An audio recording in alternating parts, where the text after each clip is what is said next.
Well, you know what Oh, might be interesting discussion here, Tim, would be how we struggled with kind of putting this webinar in the format of G1 versus G2, ah, because both mhm, of us have seen a lot of the struggle with a generation that faces some of the challenges when you're trying to avoid overstepping your bounds yet concerned about safety or things going well.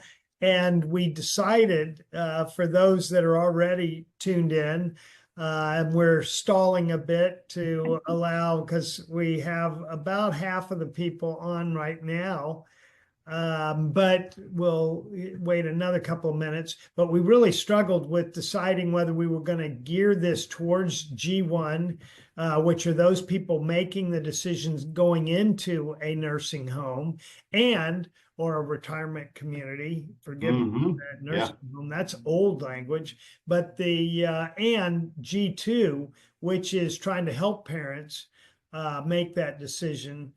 And I yeah, know what totally absorbed me with you, Tim, was your experience as the CFO for a retirement community and realizing that maybe half of the people that came into the community, how would you describe that, Tim? yeah. I would, yeah, Jim. It was always the senior that showed up on the doorstep, and I assume they were always happy to be there. And sometimes when you got to know them a little bit more, they're like, "Yeah, I'm kind of happy to be here. I kind of wish I was still at home though." So, and you always heard it.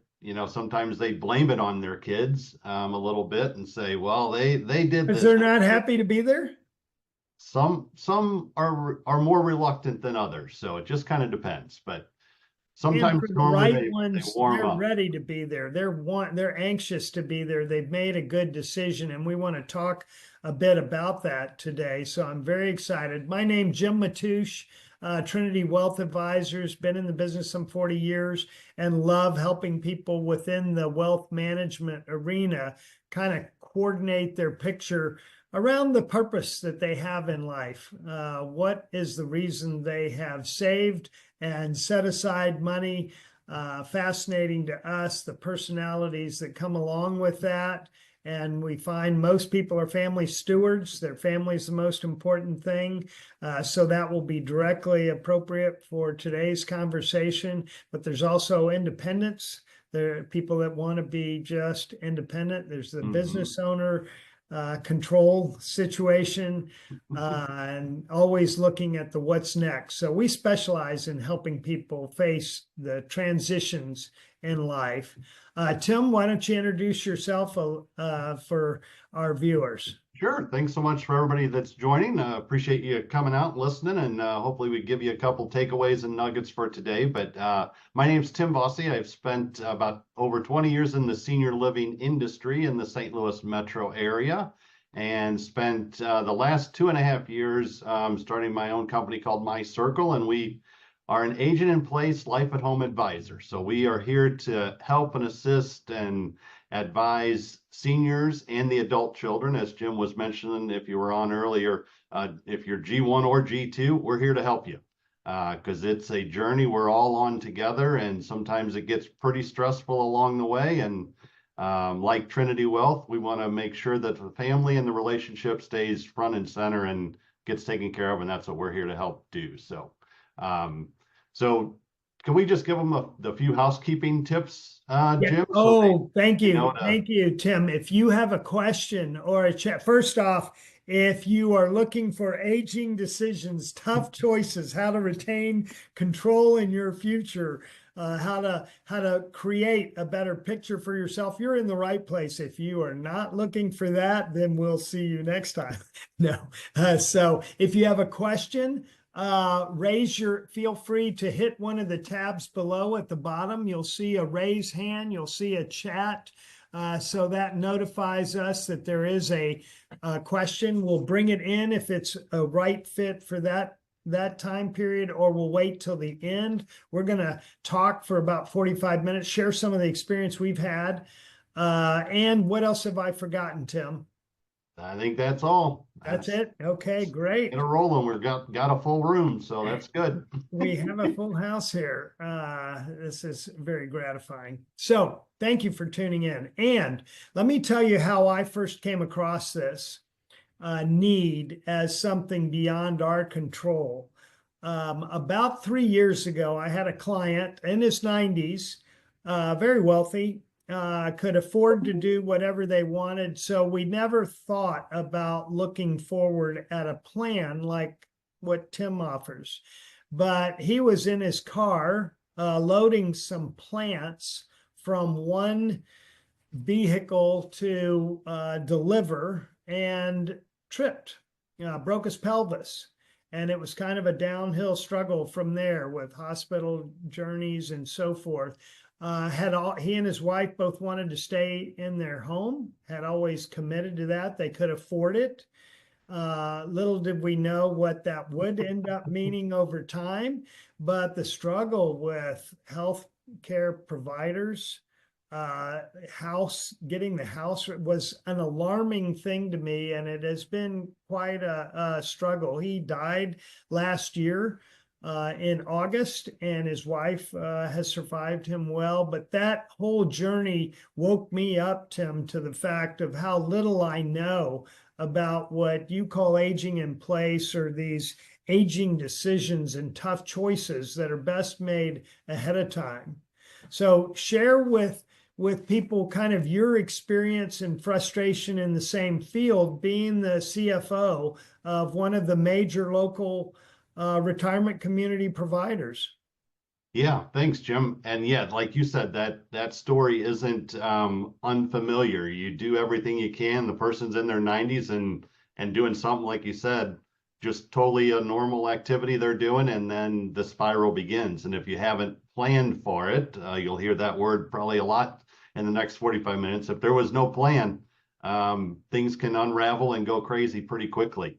And the And stress from our level jump. perspective, we're planning futures, financial futures, but we Mhm. didn't realize how little we knew about this whole retirement community when it's right. So it was an eye opener for me, having done this for some 40 years. Hey, keep Yeah. Yeah, and that where the person's living, whether they were at a retirement community or at a home or a downsize to a villa, either way, he's moving flowers out of his car and this happened. So it's as much as we try to insulate or try and create safety around our parents or our seniors, things happen. And without that plan in place, as I said, things just escalate. The stress meter goes over, and as you indicated, the money might be there. It might not be a single financial concern. They have the resources, if they're lucky enough with that, to really afford whatever they need. But the stress it creates on the family and the relationship or the spouse and all of that about, well, we don't know what we're going to do. We never expected this to happen.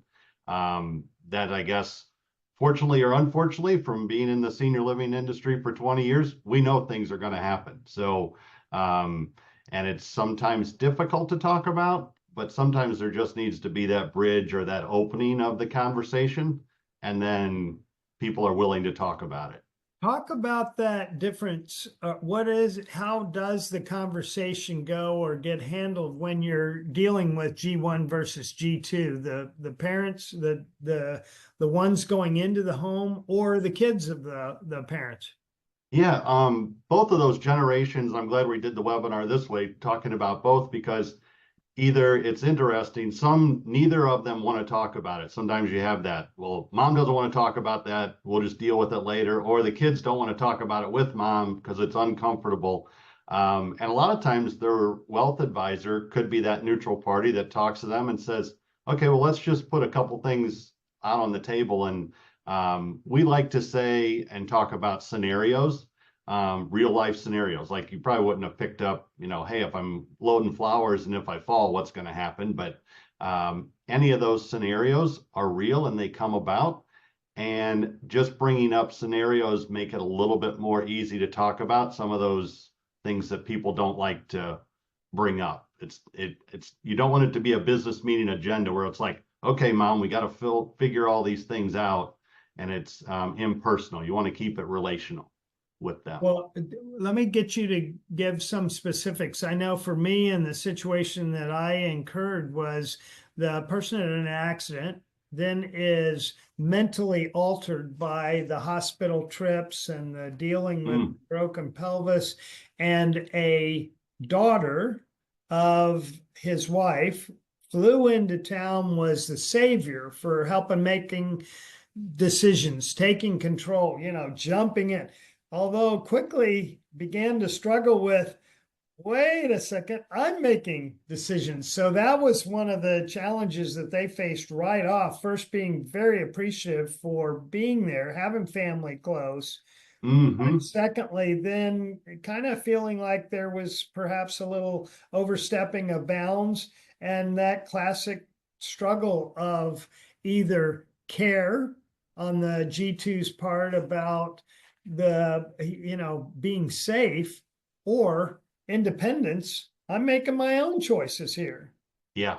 Yeah. And in an acute situation, so the examples we see a lot, Jim, are the person that might be the POA or the person who is in that decision-making capacity when there's an accident or a health event, that Power of they, attorney. Yeah. yeah, whether it's the power of attorney, we want to make sure they have that in place. But yeah, that power of attorney, that if they don't really know what mom or dad wants, what their wishes are, if they've been marked on the piece of paper with the name, but they've never really had that conversation with mom and dad, that's the first thing that we talk to our G1, our seniors, about, and say, whoever is that POA, one, is it the right person? It wasn't somebody you picked 25 years ago and it was just the oldest in the family, and that's just who we picked. That you have the right person now as a senior when you're aging in place, because there will be the day when that person needs to make those decisions. So is it the right person? And then you start to convey your true wishes with them, that they know. So when they make decisions, they can confidently make them and say, this is what mom wants. And they don't lead with the question of, or the thought of, well, I think mom would want this. No, I've talked to mom. This is what mom wants. So this is what we're going to do. I know that whole struggle with family meetings, and generally G1 wanting no controversy. No, we want everybody to get along. So it's sometimes hard to express what those are, but the importance of from a wealth advisor, what we're always looking at, okay, we've got a power of attorney in place, we've got a healthcare directive, we've got their will, their trust, we've got all this set up, but that communication is what I think you're talking about, that recently I experienced with you in our office with a couple of clients that were looking at this decision, and your perspective on it, very helpful, because a lot of these things I got the paperwork in order, but whoa, there's a lot of understanding who's what. So that communication is absolutely critical. Yeah. Talk a little bit about the plan that you develop as an offering for what My Circle does. Yeah, we talk with people. We have a plan. It's topical about things. We always try to favor the senior, the G1 or G2, about addressing their top concern first. So one, I guess, takeaway I have for the group, if you're trying to have this conversation with your parents, or this situation sounds familiar to you, is don't try to address the most conflicting thing first. That's the easiest way to get mom or dad to clam up, is like, well, we got to decide this thing because it's huge. And if we can't decide that, we can't decide anything else. Really, that's probably the worst tack to take. Take the tact of, let's work on something that's easy, and then we can work up to the hard decisions in planning stuff. Because if you go over that big rock first, it just does not normally go well.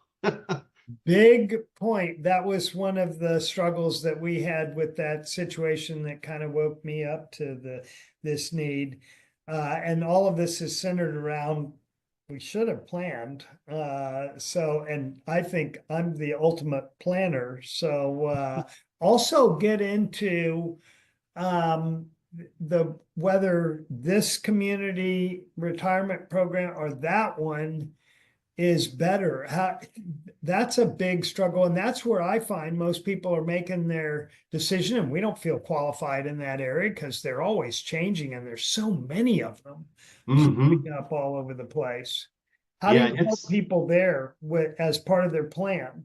yeah, as far as the plan for us, so we have kind of two tracks with that. One is, are you ready? And that's the lifestyle that you want, that you're proactively, you want to be that person in that community. You don't feel like you're being forced there.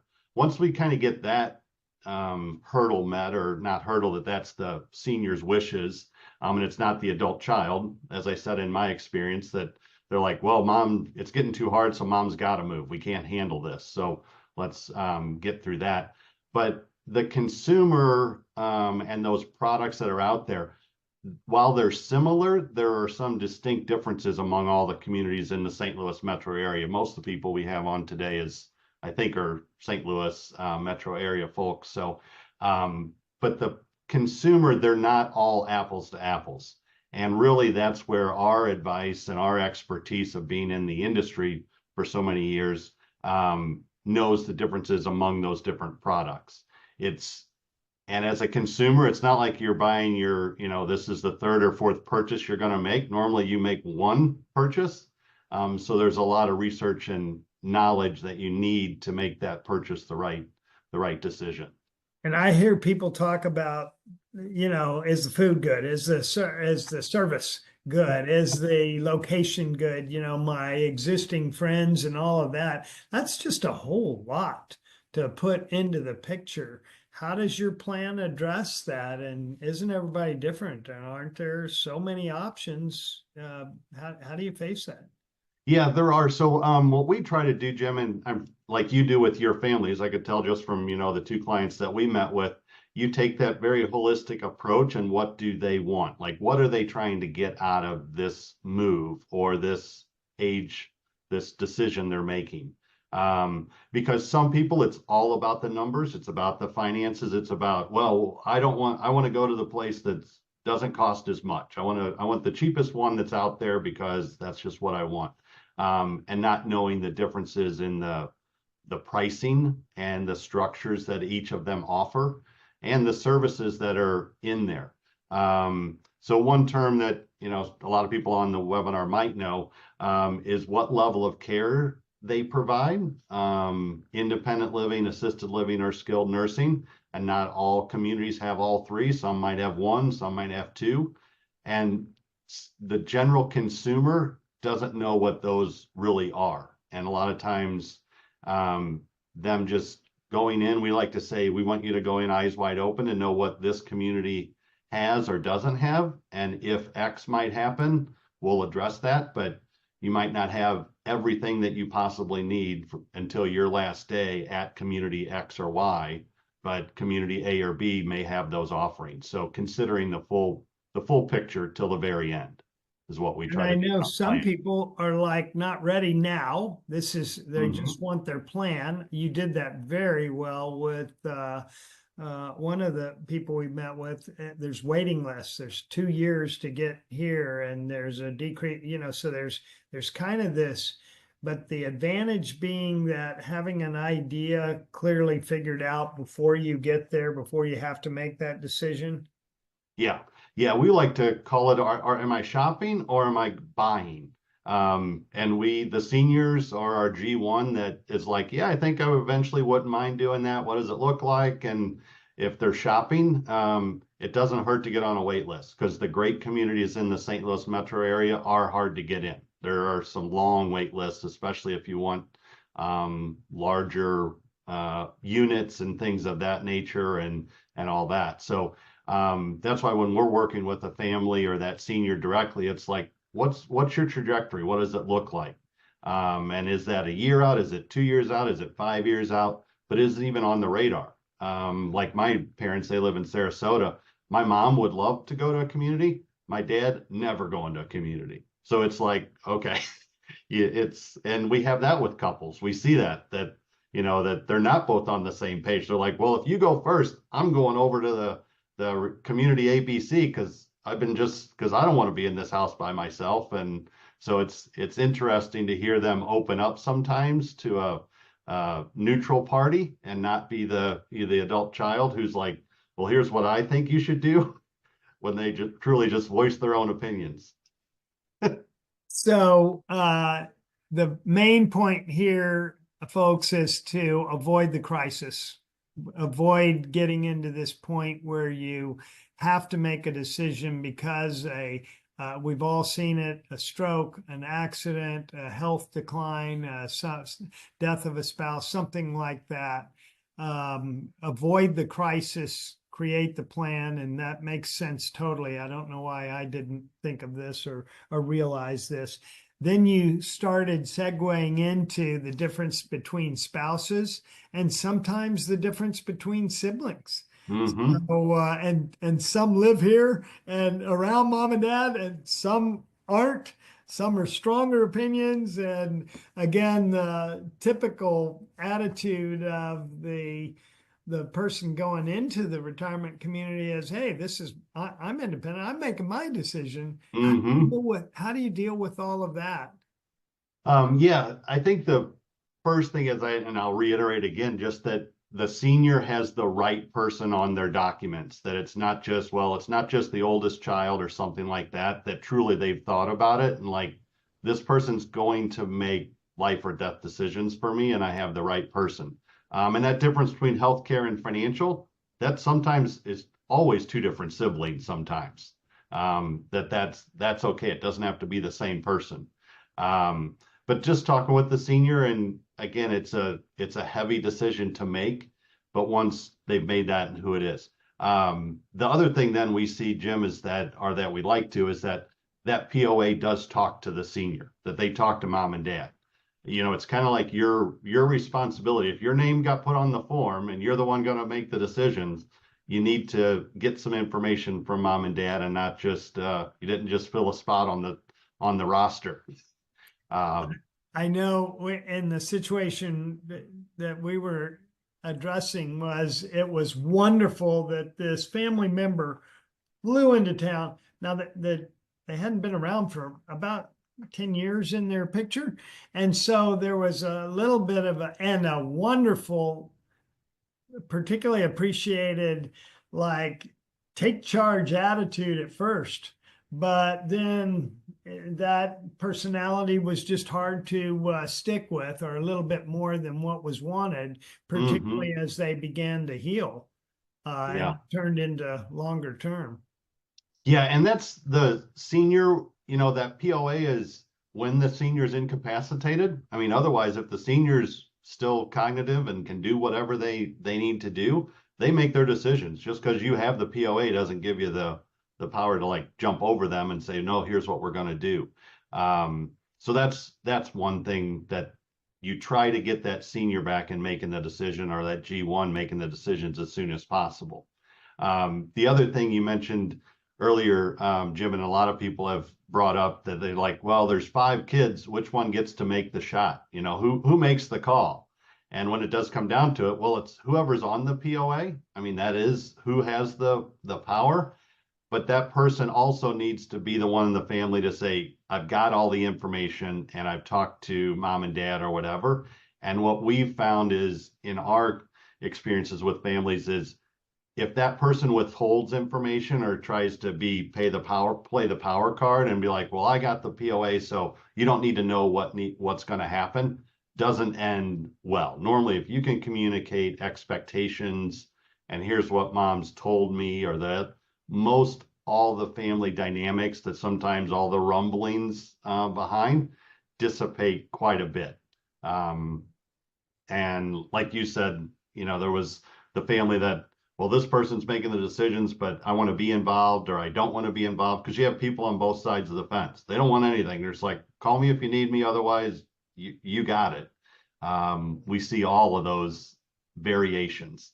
Yep, that avoid and generally parents just wanting to avoid conflict and not wanting to broach these issues, but kids having strong opinions and being different. So Yeah. at any rate, the whole message here being proactive as opposed to reactive, One of the things that I wanted to step into, because the next webinar that we're doing is on long-term care and how the odds are increasingly the need to go in for long-term care. You mentioned to me something that I didn't know in one of those client meetings where the different retirement communities treat long-term care differently. Hmm. And so it's important to know that difference. And I had no clue that one was different from another. Share a little bit about that. Yeah, and that's in particular in St. Louis, there's some of them that have basically the amount you're going to pay among the different levels of care. They have products or services that sometimes contractually limit that or give you a break off of what you'd pay if you were coming in from the outside by being a resident. So that's a great benefit rather than coming in at those higher levels of care. And then how it works with long-term care insurance is if you need those higher levels of care, that they really try to help you get those dollars, that you're not on an island, fighting with the insurance company and things like that. The other thing that we see a lot, Jim, is it's a very, I think, as a CFO and a numbers kind of a person, it's really unique that long-term care insurance, the senior or the families, they've paid lots of money for it, and they do everything to avoid going on claim. That they're like, well, I don't want to go on claim because that means something. It's like, well, you paid for the benefit. It's like, so that's one of the things when we're working with the family, we ask them, one, do they have it? And then we pull it out and try to analyze it to know what's the soonest we can get dollars out of it, because we want that from a financial perspective. Use the insurance company's dollars first before you write money out of your checkbook. And the consumer sentiment is the opposite of that. They're like, I don't want to access that yet. We'll hold that. Yeah, I can tell you in my own experience, having paid for it, if I get to the point, I knock on wood, I'm not going to need that. But when I do, it's like I want to cash in on it or get benefit out of that sooner than later. And that gets into that whole world of long-term care policies, which there's an amazing flexibility in that. But we'll talk about that next time.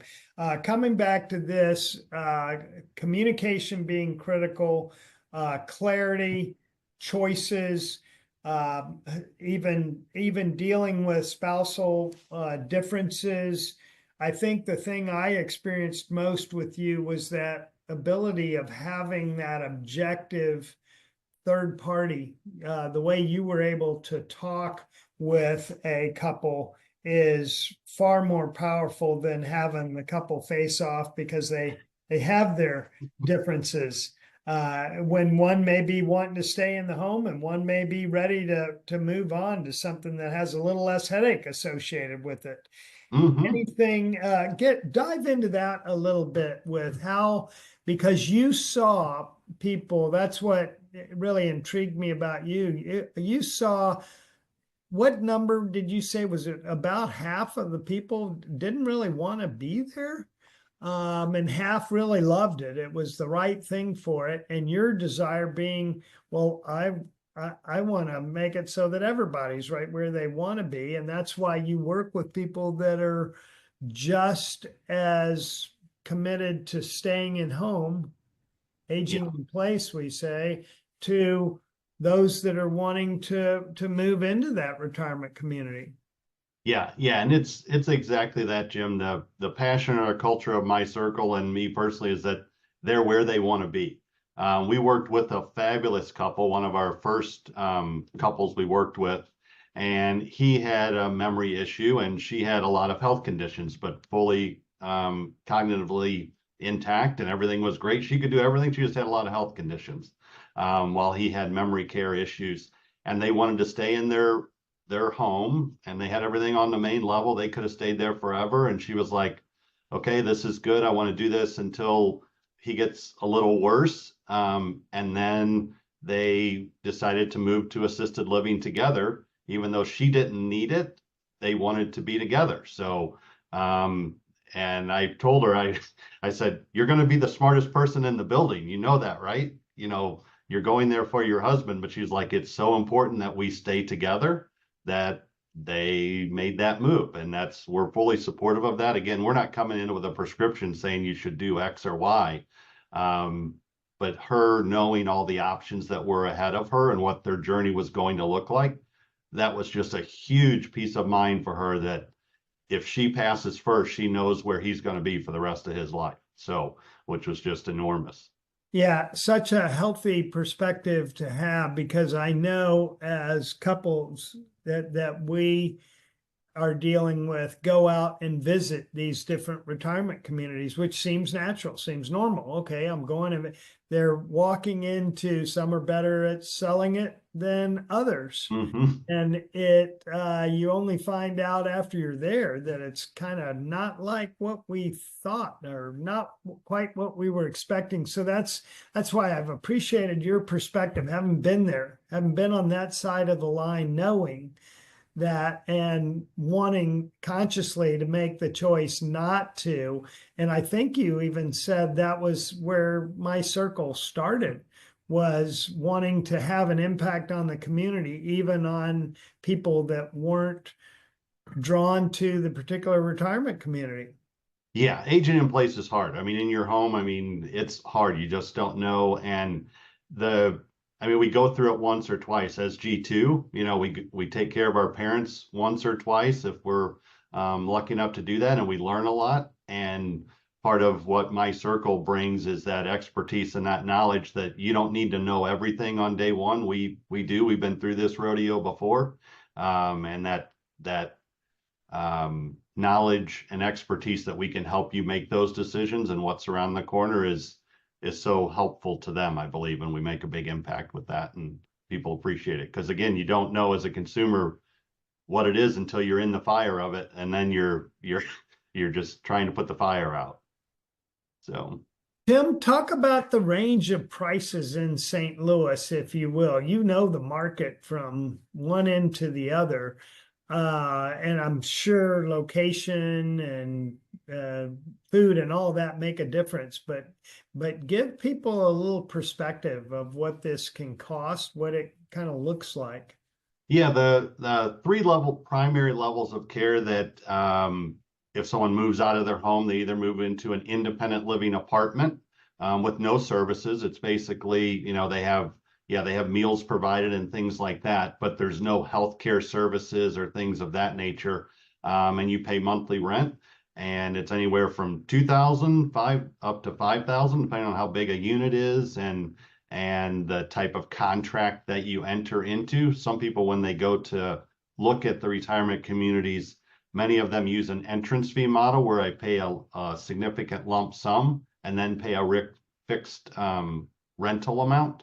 And they don't know, well, I didn't know that's how it was going to work. I just thought I could just pay rent and just move in here. So that's somewhat the consumer education and sticker shock that some have about how it's not inexpensive. I'll just leave it at that. It's not inexpensive to live in a retirement community. This Uh, isn't something you're going to move into for $2,000 a month. right, yeah.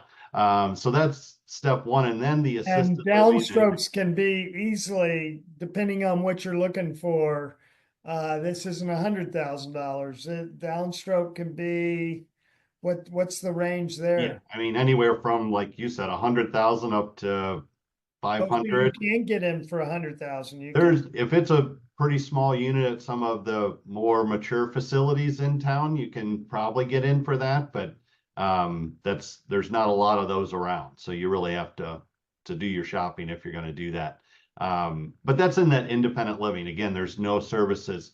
A lot of the families, that's the lifestyle choice. A lot of the families get involved more when it's like, well, mom needs more care at home. She can't do these things, so we need to move her to assisted living. And I always say mom, it always could be mom or dad.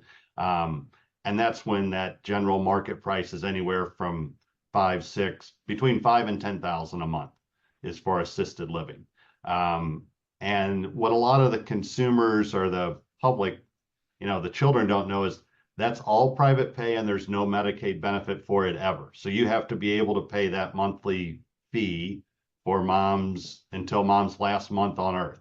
And they're like, well, I don't know when that's going to be. And it's like, well, that's the challenge with making that decision at the right time, because you're signing up for that check for the rest of her life. And if you don't have, like you said, long-term care insurance, how many months is everyone's got most people have a finite resource pool. So you do the math and it's like, well, that's only going to last us,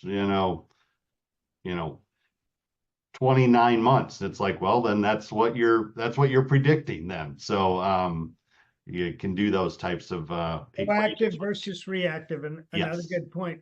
Got a good question here from Bob. So, by the way, folks, if you have a question, use that chat box. But the Bob is saying, can you give us some examples of the different communities? Obviously, not getting into detail, which you would with an individual, but there's a lot of communities here. Can you give us an example of some of the options here in St. Louis? Yeah, so in St. Louis, there's the biggest difference. There's for-profit providers and non-for-profit providers. The for-profit providers, Del Mar Gardens is the largest in St. Louis.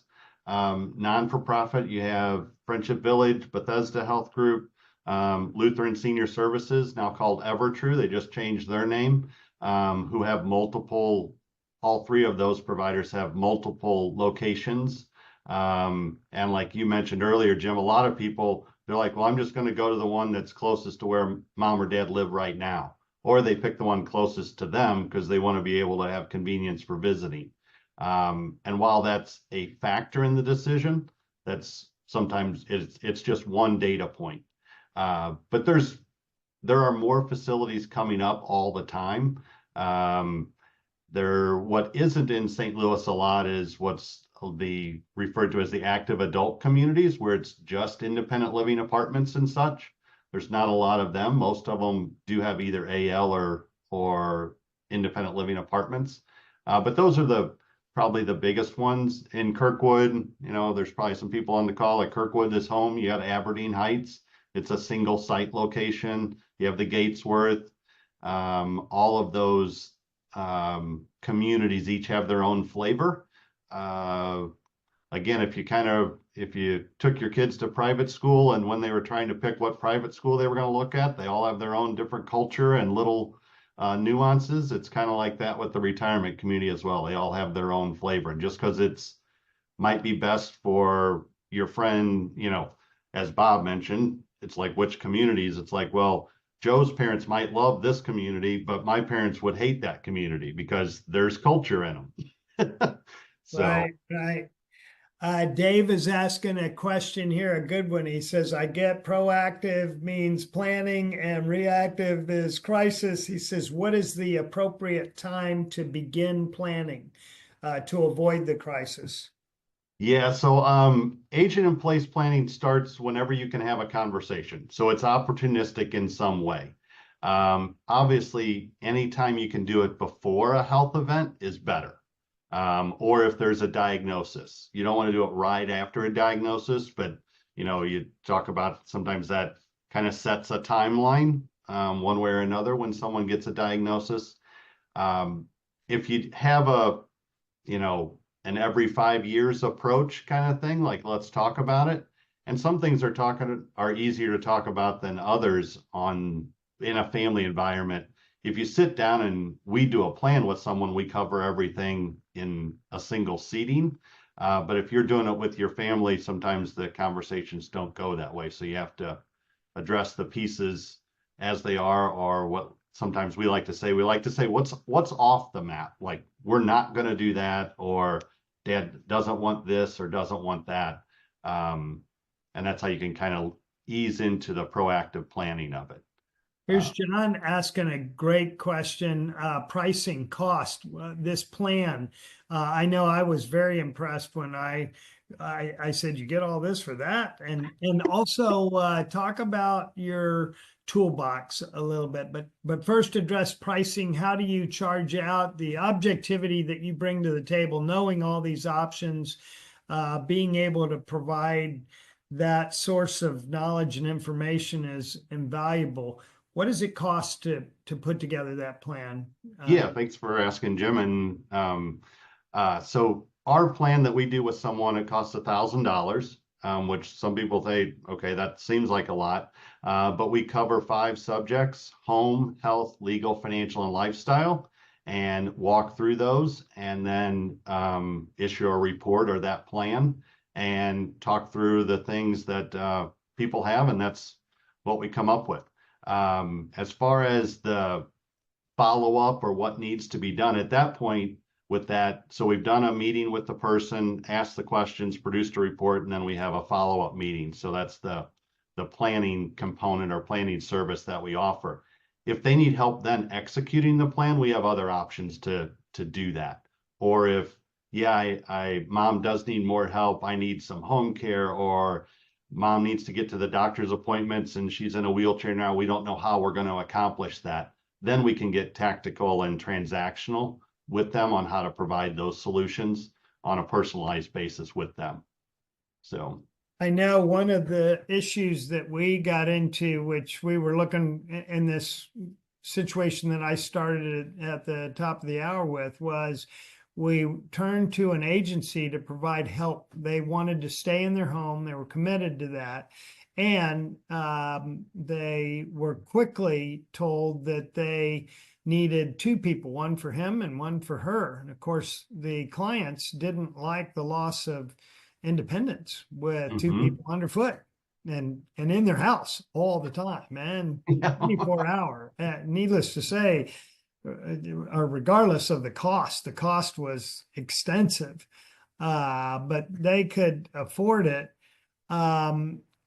What we found was that we were getting input from an agency that was biased because they obviously got paid by having those people in there. The more help, the better. So it would have been real nice to have an independent person like yourself that could have warned us of some of those things before we got into it and became dependent on it. How many people, what percentage of people call you when there is a crisis, and then do you still do a plan, or do you jump right into the assist? What's been your experience there, Tim? Yeah, so we prefer to do the planning option. It's much more calm, but we do get the crisis calls. Mom's, had an issue, or there's been a health event or something like that. And what we do is we try to put the fire out as fast as possible, or jump right into, let's get the transactions or the support set up that you need. Our most common call that we get is, mom fell, broke her hip. She went to the hospital. She had surgery. She's in rehab, and rehab says she needs to come home next week, and we don't know what we're going to do. That's the most common. Mom's coming home from rehab, and we don't know what to do. And that's where we normally jump in. We know the questions to ask. We have what we call our toolbox, our support partners, and that's people that actually provide the service: home care, occupational therapy, physical therapy, those things that individual or senior is going to need, that we can make those calls, get them set up, and the family's not making 38 phone calls, getting all these, well, we can't help you, or that's not us, because that's what realistically happens. Unfortunately, I won't get on my soapbox about the healthcare system, but it's not friendly to navigate all the time. Yes. Chris brings up a good question. Good to see you on it with us, Chris. Do you ever see St. Louis getting senior communities like you see in Scottsdale and other popular retirement communities? Well, if Chris can add a little bit more to the chat about what Scottsdale is, I haven't had the fortunate travel plans to go to Scottsdale, so I need a little bit more as far as what he's referring to. What I can tell you is, and Chris, feel free to throw in a little more detail, but Scottsdale, a great retirement community where people move in, moving by the hordes to be there because of the weather, the dry weather. Although the heat, I don't know how they deal with it, but hugely expanding and growing and dramatic. And I'm not seeing Chris adding any more to it. So I'll try and guess a little bit. I mean, what could be there is the more like I'll throw out the villages in Florida. That's the one that always comes up. It's like, well, is there going to be something like the villages in Florida in St. Louis? And there are more social activities, stuff like that. So yes, the larger continuing care retirement communities or communities in St. Louis, like Friendship Village, that have all the levels of care, have one, they have that full healthcare component, but they try to create that social community, like you are moving on the campus and it's not just moving to an apartment. In fact, Tim, that's what he came back with. More social activities. I'm not sure this is Chris, but Yeah, more social activities. Don't feel like you are with aging people. Yeah, I know. yeah, I hear a lot of people say, I don't want to be there. They're all old people. yeah, So yeah. that is actually changing, isn't it? That is, it's changing faster on the coast and in places like that where there's multi-generational housing. That's something that's been talked about in senior living for years. Again, most of the people on the call are probably St. Louis, more local. We're not early adopters here in St. Louis of things like that. But yeah, multi-generational. There's things about senior living campuses or buildings being built on a college campus for that reason. Again, they have a lot of stuff. They have amenities and things like that. So there's multiple ways to attack that social component that a person gets as much interaction as possible that are really unique. But yeah, those mega campuses like the villages, and I'm sure like some of them are in Scottsdale. They have a golf course and they have all the stuff. I mean, you're moving into the new neighborhood. So there's not many in St. Louis because there's not many pieces of property or people that operate that have that much capacity to build those. So maybe there'll be one out in St. Charles or somewhere like that. They can, It you know, does seem like they are popping up, booming. You hear more and more about it. But I liked recap real quick for us the two different models, and is there a difference, the nonprofit versus the for-profit? normally What is the difference? yeah, the biggest difference is if you ever run out of funds and you're in a for-profit facility, you're most likely going to be asked to leave. So if you can't, the non-for-profit communities, Bethesda Health Group, Lutheran Senior Services, Friendship Village, and those that and St. Andrews are the top four. Normally they have a commitment or a foundation that if you run out of funds or use everything, that you won't be asked to leave the community. Which for some seniors, that's one of the top 5 fears of all seniors, running out of money. Yes. And Yep. We that see that. checks a box very quickly that, okay, at least I won't be kicked to the curb. Hmm. So, Interesting. Yeah. yeah. Well, anything else you can think of to add to the picture? We're kind of coming up towards the end. No, I think we covered a lot. Found some good Yeah. questions that came in. That was We good. did. I Um, want to thank everybody for joining us. We here at Trinity really feel like stewardship starts with asking the right questions at the right time. So that I love that question about when is it time to start this conversation? When is it time to start this plan? I don't know that anybody that has ever started with us and said, I wish I'd done this 10 years ago. So you can't start soon enough, but it's simpler when you're younger, and then you've got your bases covered. It's like having a will or a trust. I was amazed to find out the percentage of attorneys that don't have wills and trusts. And we all know what we should do, but it's getting around to it that is the challenge.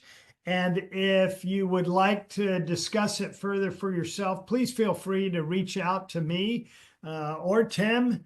Would love to engage in the conversation and at least point you in the right direction, kind of begin the conversation for you.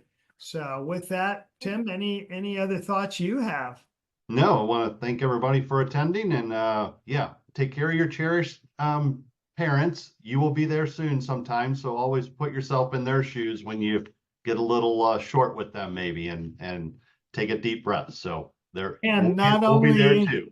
Yeah, not only is this something that you don't have to do alone, but it's probably something you don't want to do on your own because you appreciate that objectivity with someone else kind of asking the questions and going down that road, and then being able to, particularly what I've seen you do, Tim, is that addressing whether it's the spouse or the G1 or G2, address some of those questions in a way that's non-threatening, non-hostile, more collaborative. Like, let's get on the same page and look at the future.